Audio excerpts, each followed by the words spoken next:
नमस्कार दोस्तों जीके के अंतर्गत प्रैक्टिस सेट का ये 41 पार्ट है। और इससे पहले पार्ट जिन भाई नहीं देखे हैं वो चैनल की प्लेलिस्ट में जाकर देख सकते हैं। और साथ ही साथ हमारे चैनल को सब्सक्राइब भी कर लें ताकि नई वीडियो का नोटिफिकेशन आप तक मिलता रहे। और क्योंकि मैं बहुत ही आपके लिए ये प्रैक्टिस सेटों की सीरीज लेकर चल रहा हूँ ताकि आपकी प्रैक्टिस अच्छी तरह से हो सके। तो चलिए शुरू करते हैं। क्वेश्चन नंबर 1, भारत में कार्यकारी प्रमुख किसे माना जाता है? भारत में कार्यकारी प्रमुख किसे माना जाता है? ऑप्शन ए प्रधानमंत्री को, बी राष्ट्रपति को, सी उच्चतम न्यायालय के मुख्य न्यायाधीश को, डी राज्यपाल को। और आपके पास आंसर देने के लिए 5 सेकंड का समय है। आपका आंसर अब स्टार्ट होता है।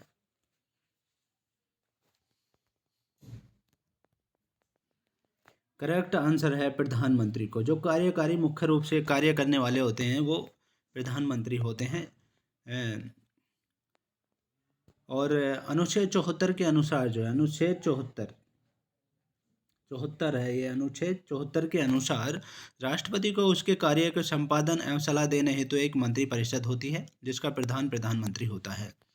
और अनुच्छेद 75 में दिया गया है कि प्रधानमंत्री की नियुक्ति राष्ट्रपति महोदय जी करेंगे। और राष्ट्रपति देश के संवैधानिक प्रधान हैं। मुख्य रूप से प्रधान तो संवैधानिक रूप से तो राष्ट्रपति हैं, लेकिन कार्यकारी प्रमुख जो हैं प्रधानमंत्री होते हैं। और राष्ट्रपति भारत का प्रथम नागरिक कहलाते हैं।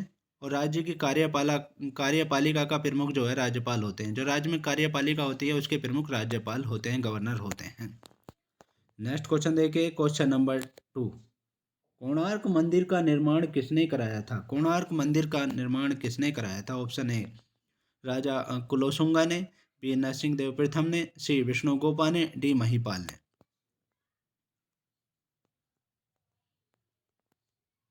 करेक्ट आंसर है नरसिंह देव प्रथम ने करवाया था। बी पार्ट करेक्ट आंसर है। कोणार्क मंदिर का निर्माण जो है नरसिंह देव प्रथम ने करवाया था। और ये कोणार्क मंदिर जो है पुरी के उड़ीसा में है। और सूर्य का मंदिर है ये, सूर्य भगवान का मंदिर है। और 13वीं शताब्दी में करवाया गया था ये निर्माण। नरसिंह देव प्रथम ने 13वीं शताब्दी में करवाया था। और पुरी उड़ीसा में है। नेक्स्ट क्वेश्चन देखिए, क्वेश्चन नंबर 3, निम्नलिखित में से कौन सा एक मृत व्यक्ति का स्मारक नहीं है? कौन सा एक मृत व्यक्ति का स्मारक नहीं है? ऑप्शन ए बीबी का मकबरा, बी ताजमहल, सी चार मीनार, डी एतमाउद्दौला।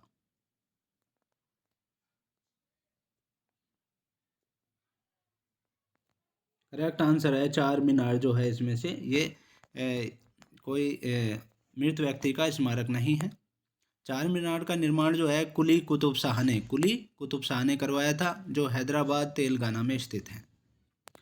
इसका निर्माण जो है 1591 ईस्वी में हुआ था। 1591 91 ईस्वी में हुआ था चार मीनार का निर्माण। और दोस्तों आपको बता दें ताजमहल का जो निर्माण है ये 1632 में 1632 से 53-54 के बीच हुआ था। ये 53-54 के बीच हुआ था। 1632 से स्टार्ट हो गए, 1653-54 के बीच इसकी स्थापना हुई थी। और शाहजहां ने अपनी बेगम मुमताज महल की याद में उसकी कब्र के ऊपर ये बनवाया था। और इसका निर्माण करने वाले मुख्य स्थापत्य कलाकार थे उस्ताद अहमद लाहौरी थे। और एतमाउद्दौला का जो मकबरा है ये 1627 ईस्वी में बनाया गया था। 1627 ईस्वी में ये बनाया गया था। नूरजहां बेगम ने बनवाया था इसे।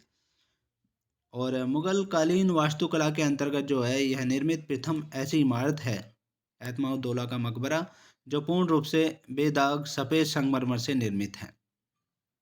प्रथम ऐसी इमारत है ये जो बिल्कुल बेदाग सफ़ेद संगमरमर से निर्मित है। सर्वप्रथम इसी इमारत में जो है पित्रादुरा नामक जड़ाऊ काम किया गया था। इसी इमारत में ही पित्रादुरा नामक जड़ाऊ काम किया गया था सर्वप्रथम। और बीवी का जो मकबरा है ये, बीवी का मकबरा का निर्माण जो है औरंगजेब ने करवाया था। ये 1679 ईस्वी में 1679 ईस्वी में औरंगजेब ने करवाया था इसका निर्माण।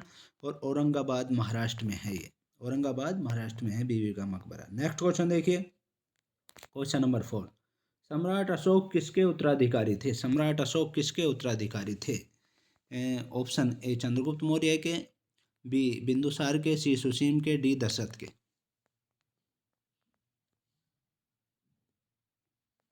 करेक्ट आंसर है बिंदुसार के। सम्राट अशोक जो थे बिंदुसार के उत्तराधिकारी थे, यानी बिंदुसार जो थे सम्राट अशोक के पिताजी थे। और आपको बता दें कि मौर्य वंश का संस्थापक जो थे चंद्रगुप्त मौर्य थे, जिनके उत्तराधिकारी बिंदुसार थे और बिंदुसार के उत्तराधिकारी थे सम्राट अशोक। और चंद्रगुप्त मौर्य का जन्म जो हुआ था 345 ईसा पूर्व में हुआ था। 345 ईसा पूर्व में हुआ था चंद्रगुप्त मौर्य का जन्म। और चंद्रगुप्त मौर्य का प्रधानमंत्री जो थे चाणक्य थे, कौटिल्य जिनका नाम था, विष्णुगुप्त था। 3 नाम थे उनके, चाणक्य, कौटिल्य, विष्णुगुप्त। और चंद्रगुप्त के दरबार में मैगस्थनीस रहते थे, जो सेल्यूकस निकेटर का राजदूत था। मैगस्थनीस द्वारा लिखी गई पुस्तक इंडिका है। मौर्य वंश का अंतिम शासक जो है बृहद्रथ था और अमित घात के नाम से बिंदुसार को जाना जाता था। अमित घात के नाम से बिंदुसार को जाना जाता था। नेक्स्ट क्वेश्चन देखिए, क्वेश्चन नंबर 5, निम्नलिखित में से कौन सा एक कोशिकीय जीव का उदाहरण है?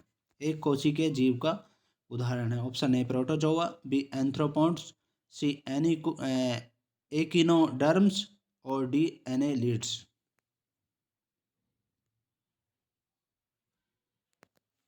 करेक्ट आंसर है प्रोटोजोआ। एक कोशिकीय जीव का उदाहरण जो है इनमें से वो प्रोटोजोआ है। और इनके जीव द्रव्य में एक या अनेक केंद्रक पाए जाते हैं जीव द्रव्य में इनके। और प्रोटोजोआ एंट अमीबा हिस्टोलिटिका का संक्रमण मनुष्य में 30-40 वर्षों के लिए बना रहता है। प्रोटोजोआ एंट अमीबा जो होता है हिस्टोलिका का संक्रमण जो है मनुष्य में 30-40 वर्षों के लिए बना रहता है। और एनेलिड्स का शरीर लंबा, पतला, द्विपार्श। एनेलिड्स जो होते हैं, एनेलिड्स, इनका शरीर जो है लंबा, पतला, द्विपार्श, सममित तथा खंडों में बटा हुआ होता है। और इसका प्रचलन जो है मुख्यतः काइटिन के बने सीटों द्वारा होता है, सीटी द्वारा होता है। और इसका रुधिर लाल होता है एवं तंत्रिका तंत्र साधारण होता है। इसका उदाहरण केंचुआ जोंक है। और एकिनोडर्म्स जो है ये, इस संघ के सभी जंतु समुद्री होते हैं। सभी जंतु समुद्री होते हैं। नेक्स्ट क्वेश्चन देखिए, क्वेश्चन नंबर 6, पेनिसिलिन का आविष्कार किसने किया था? पेनिसिलिन का आविष्कार किसने किया था? ऑप्शन ए इयान फ्लेमिंग ने, बी अलेक्जेंडर फ्लेमिंग ने, सी स्टीफन हॉकिंस ने, डी अलेक्जेंडर ग्राहम बेल ने।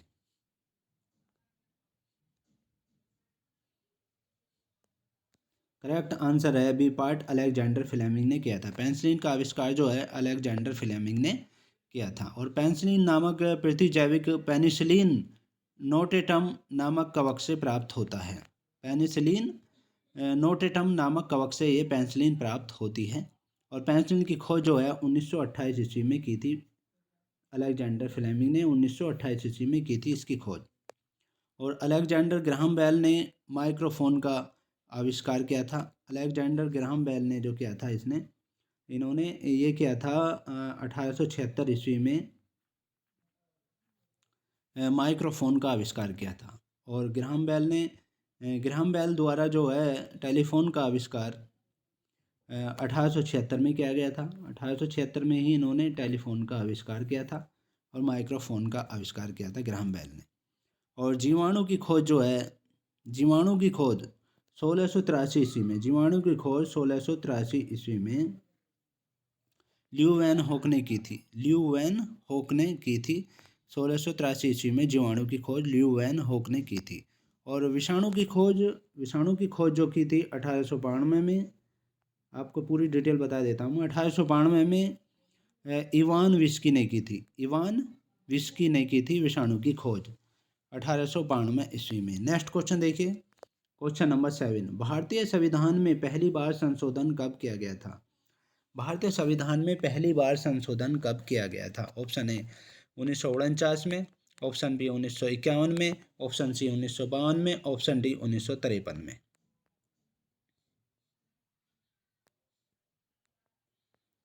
करेक्ट आंसर है 1951 ईस्वी में पहली बार हमारे देश में जो संविधान है हमारे देश का, उसमें पहली बार संशोधन किया गया था। और इस संशोधन द्वारा क्या किया गया था? संविधान में जो है 9वीं अनुसूची जोड़ी गई थी। 9वीं अनुसूची जोड़ी गई थी, क्योंकि पहले संविधान में 8 अनुसूची थी, तो ये 9वीं अनुसूची 1951 में संविधान में संशोधन करके जोड़ी गई थी। पहला संविधान संशोधन था। और इस संशोधन के माध्यम से क्या किया गया था, स्वतंत्रता, समानता एवं संपत्ति से संबंधित मौलिक अधिकारों को लागू किए जाने संबंधी कुछ व्यवहारिक कठिनाइयों को दूर करने का प्रयास किया गया था। और भारतीय संविधान को जो है 26 जनवरी और 1950 ईस्वी को जो है पूर्ण रूप से लागू किया गया था। हमारा संविधान जो लागू किया गया था 26 जनवरी 1950 ईस्वी को पूर्ण रूप से लागू किया गया था।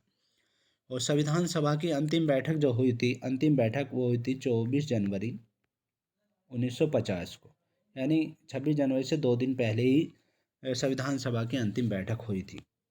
और संविधान संशोधन की प्रक्रिया का प्रावधान जो है, संविधान संशोधन करने की प्रक्रिया का प्रावधान दक्षिण अफ्रीका के संविधान से लिया गया है। और अनुच्छेद 368 में जो है संसद को संविधान के किसी भी भाग का संशोधन करने का अधिकार है 368 के अनुसार। नेक्स्ट क्वेश्चन देखिए, क्वेश्चन नंबर 8, कुचिपुड़ी नृत्य शैली का प्रारंभ भारत के किस भाग से हुआ? कुचिपुड़ी नृत्य शैली का प्रारंभ भारत के किस भाग से हुआ? ऑप्शन ए तमिलनाडु से, बी महाराष्ट्र से, सी आंध्र प्रदेश से, डी ओडिशा से। करेक्ट आंसर है आंध्र प्रदेश से हुआ था। कुचिपुड़ी नृत्य शैली का प्रारंभ जो है आंध्र प्रदेश से हुआ था। कुचिपुड़ी आंध्र प्रदेश का जो है शास्त्रीय नृत्य है। और यामिनी कृष्णमूर्ति, लक्ष्मी नारायण शास्त्री और स्वपन सुंदरी कुचिपुड़ी नृत्य के मुख्य कलाकार हैं।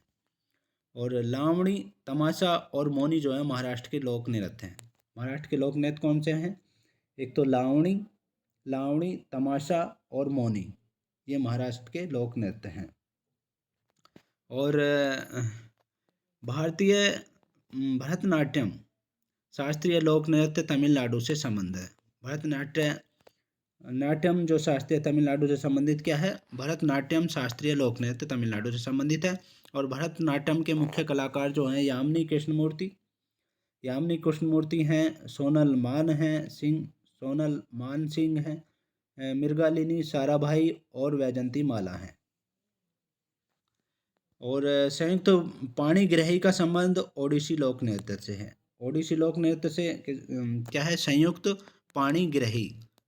पाणिग्रही का संबंध ओडिसी लोक नृत्य से है। नेक्स्ट क्वेश्चन देखिए, क्वेश्चन नंबर 9, किस नदी को बंगाल का शोक के नाम से जाना जाता है? ऐसी कौन सी नदी है जिसे बंगाल के शोक के नाम से जाना जाता है? Option A Brahmaputra, B Hugli, C Bhagirathi, D Damodar.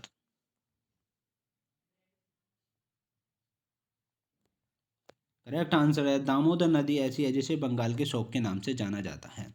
और दामोदर नदी का जो उद्गम स्थल है झारखंड के लातेहार जिले के टोरी क्षेत्र छोटा नागपुर के पठार से हुआ। कहाँ से हुआ? यानी झारखंड के लातेहार जिले से। झारखंड में लातेहार जिला है, उसके टोरी क्षेत्र है और छोटा नागपुर के पठार से हुई है, इसका उद्गम स्थल हुआ है। और बरमो बांध, अय्यर बांध और तेनू घाट बांध का निर्माण दामोदर नदी पर हुआ है। बरमो बांध, अय्यर बांध और तेनू घाट बांध का निर्माण जो है दामोदर नदी पर हुआ है। भारत की प्रथम बहुउद्देशीय नदी घाटी परियोजना दामोदर नदी घाटी परियोजना है। प्रथम बहुउद्देशीय नदी घाटी परियोजना भी दामोदर नदी घाटी परियोजना ही है हमारे देश की। और दामोदर नदी घाटी परियोजना की स्थापना 1948 ईस्वी में हुई थी। इसकी स्थापना 1948 ईस्वी में की गई थी। और आपको बता दें कि हुगली का उद्गम स्थल जो है गंगा नदी है। हुगली का उद्गम स्थल गंगा नदी है। और ब्रह्मपुत्र नदी का उद्गम स्थल तिब्बत में मानसरोवर झील है। तिब्बत में मानसरोवर झील है इसका उद्गम स्थल ब्रह्मपुत्र नदी का। और इस नदी को तिब्बत में सापू कहते हैं। सापू कहते हैं इस नदी को। और असम में जो है, असम में इसको दिहाग कहते हैं। असम में दिहाग, ब्रह्मपुत्र नदी को दिहांग कहा जाता है।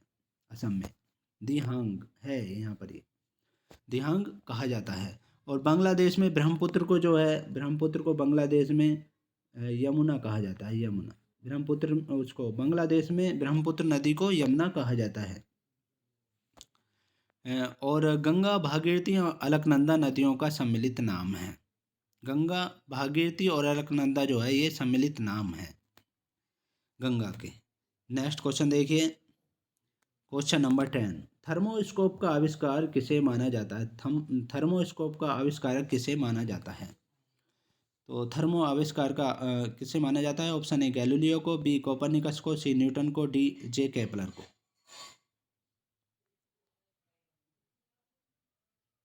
करेक्ट आंसर है गैलीलियो को।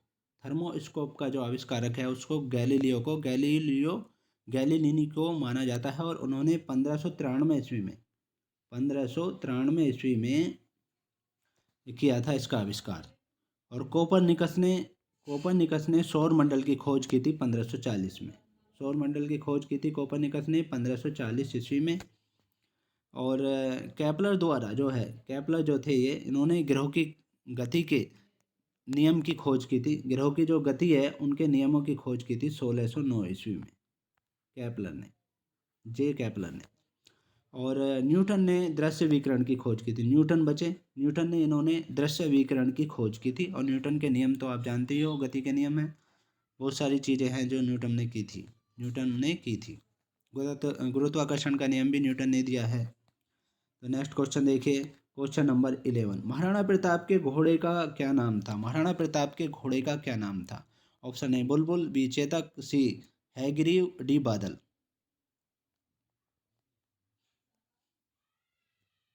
करेक्ट आंसर है चेतक। महाराणा प्रताप के घोड़े का नाम जो था चेतक था। हल्दी घाटी का युद्ध 1576 ईस्वी में हुआ था। 1576 ईस्वी में हुआ था। और ये महाराणा प्रताप और अकबर के बीच हुआ था, जिसमें महाराणा प्रताप की हार हुई थी।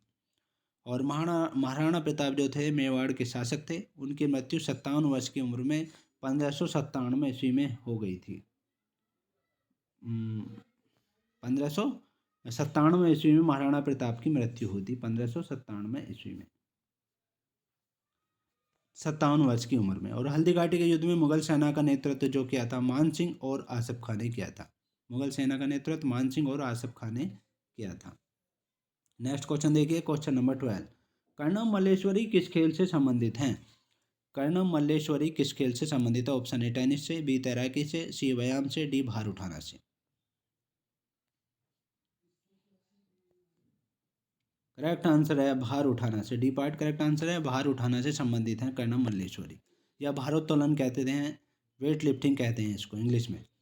तो कर्णम मल्लेश्वरी जो ओलंपिक में कोई पदक प्राप्त करने वाली प्रथम भारतीय महिला हैं। इन्होंने कांस्य पदक प्राप्त किया था ओलंपिक में पहली बार। प्रथम भारतीय महिला हैं जिन्होंने ओलंपिक में कांस्य पदक प्राप्त किया था।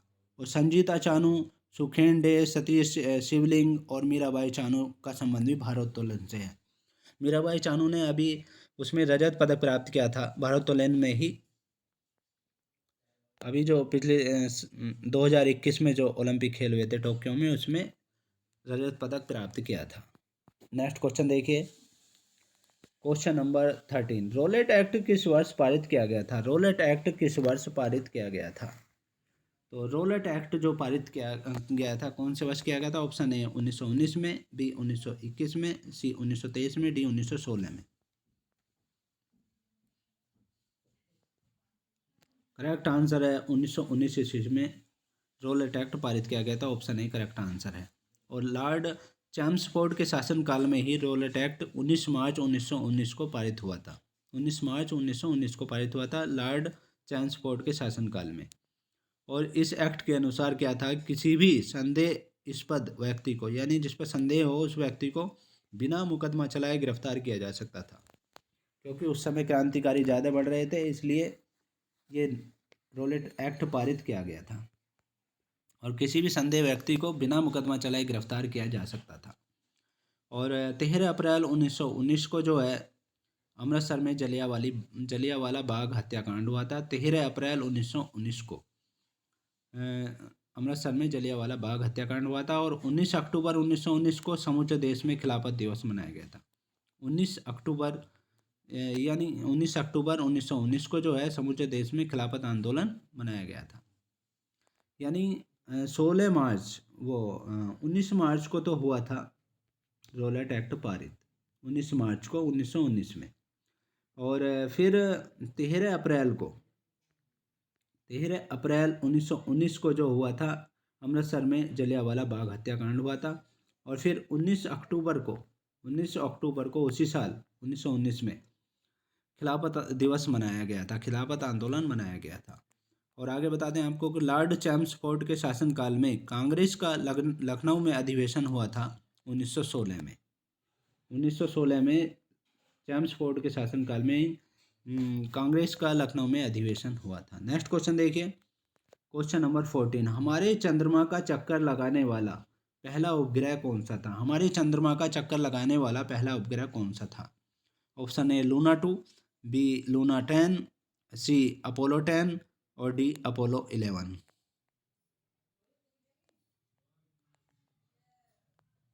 करेक्ट आंसर है लूना 10। हमारे चंद्रमा का चक्कर लगाने वाला पहला उपग्रह कौन सा था? लूना 10 था। और लूना 3 जो है, लूना 3 यह पहला अंतरिक्ष यान था जिसने चंद्रमा के उस पृष्ठ के चित्र भेजे थे जो पृथ्वी से दिखाई नहीं पड़ते हैं, जो पृथ्वी से दिखाई नहीं पड़ते हैं। लूना 3 ऐसा पहला अंतरिक्ष यान था। और लूना 9 जो है, लूना 9 चंद्रमा तल पर सफलतापूर्व उतरने वाला पहला अंतरिक्ष यान था। लूना 9 जो है 9 वो चंद्रमा तल पर सफलतापूर्वक उतरने वाला पहला अंतरिक्ष यान था।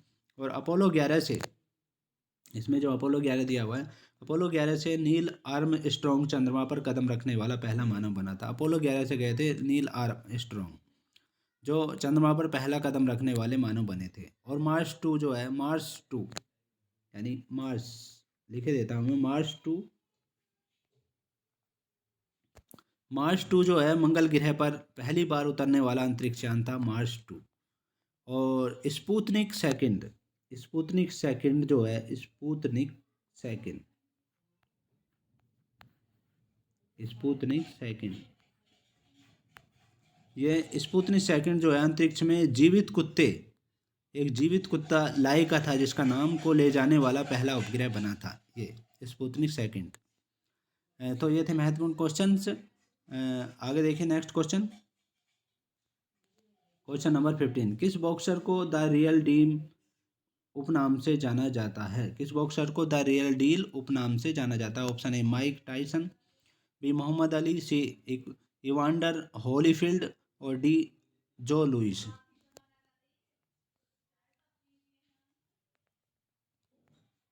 करेक्ट आंसर है इवांडर होलीफील्ड को। इवांडर होलीफील्ड को द रियल डील उपनाम से जाना जाता है। और माइकल फेल्प्स को जो है फ्लाइंग फिश उपनाम से जाना जाता है। माइकल फेल्प्स का नाम नहीं दिया हुआ इसमें, माइकल फेल्प्स को जो है फ्लाइंग फिश उपनाम से जाना जाता है। और इयान थोरपे जो हैं, इयान थोरपे को तारपीडो के उपनाम से जाना जाता है। इयान थोरपे को तारपीडो के नाम से जाना जाता है। और पेले को जो है ब्लैक पर्ल के उपनाम से जाना जाता है। पेले जो खिलाड़ी हैं उनको ब्लैक पर्ल के उपनाम से जाना जाता है। और आंद्रे अग्यासी को जो है, आंद्रे अग्यासी बहुत ही अच्छे खिलाड़ी रहे हैं टेनिस के, उनको डेनिस द मिनोस के नाम से जाना जाता है। डेनिस, नाम लिखे देता हूँ मैं, 1 सेकंड लगता है, देखिए। आंद्रे अगासी को Dennis the Minos, Dennis the Minos के नाम से आंद्रे अगासी को जाना जाता है, उपनाम से आंद्रे अगासी को। नेक्स्ट क्वेश्चन देखिए, क्वेश्चन नंबर 16, कौन सी दो टीमों ने पहला आधिकारिक अंतर्राष्ट्रीय क्रिकेट मैच खेला था? कौन सी दो टीमें थी जिन्होंने पहला आधिकारिक अंतर्राष्ट्रीय क्रिकेट मैच खेला था? ऑप्शन है इंग्लैंड और ऑस्ट्रेलिया, बी इंग्लैंड और वेस्ट इंडीज, सी संयुक्त राज्य अमेरिका और कनाडा, डी ऑस्ट्रेलिया और भारत।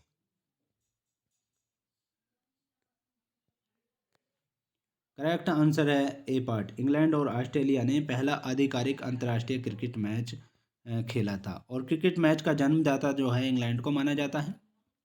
और क्रिकेट का पहला टेस्ट जो है 1877 में, क्रिकेट का पहला टेस्ट 1877 में ये इंग्लैंड और ऑस्ट्रेलिया के बीच मेलबोर्न ऑस्ट्रेलिया में खेला गया था। मेलबोर्न ऑस्ट्रेलिया में ये खेला गया था। और क्रिकेट का पहला एक दिवसीय अंतर्राष्ट्रीय क्रिकेट मैच जो है इंग्लैंड एवं ऑस्ट्रेलिया के बीच ही मेलबोर्न में ही खेला गया था ये भी। और क्रिकेट की जो सर्वोच्च संस्था है आईसीसी है, अंतर्राष्ट्रीय क्रिकेट काउंसिल है ये, जिसका मुख्यालय दुबई में स्थित है।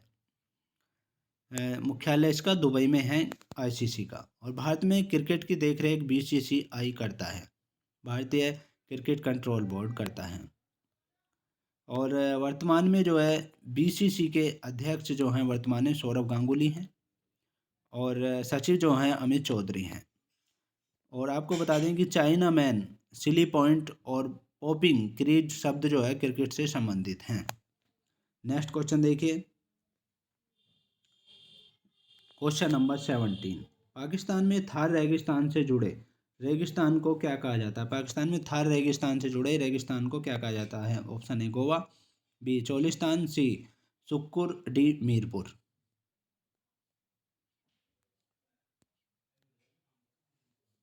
करेक्ट आंसर है चोलिस्तान कहा जाता है। पाकिस्तान में जो थार रेगिस्तान का हिस्सा है उसको चोलिस्तान कहा जाता है। और थार रेगिस्तान का कुल क्षेत्रफल जो है 2,60,000 वर्ग किलोमीटर है। 2,60,000 वर्ग किलोमीटर है इसका क्षेत्रफल। और थार का विस्तार क्षेत्र जो है उत्तर पश्चिम भारत और पाकिस्तान में है।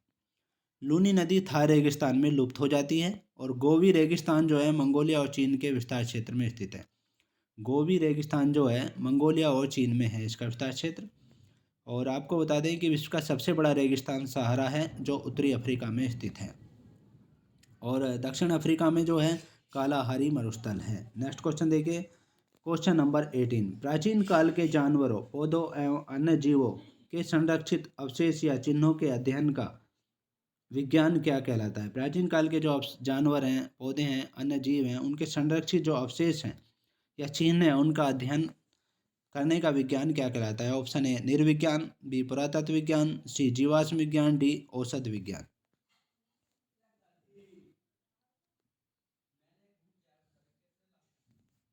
करेक्ट आंसर है जीवाश्म विज्ञान कहा जाता है उन्हें। क्या कहा जाता है? जीवाश्म विज्ञान कहा जाता है।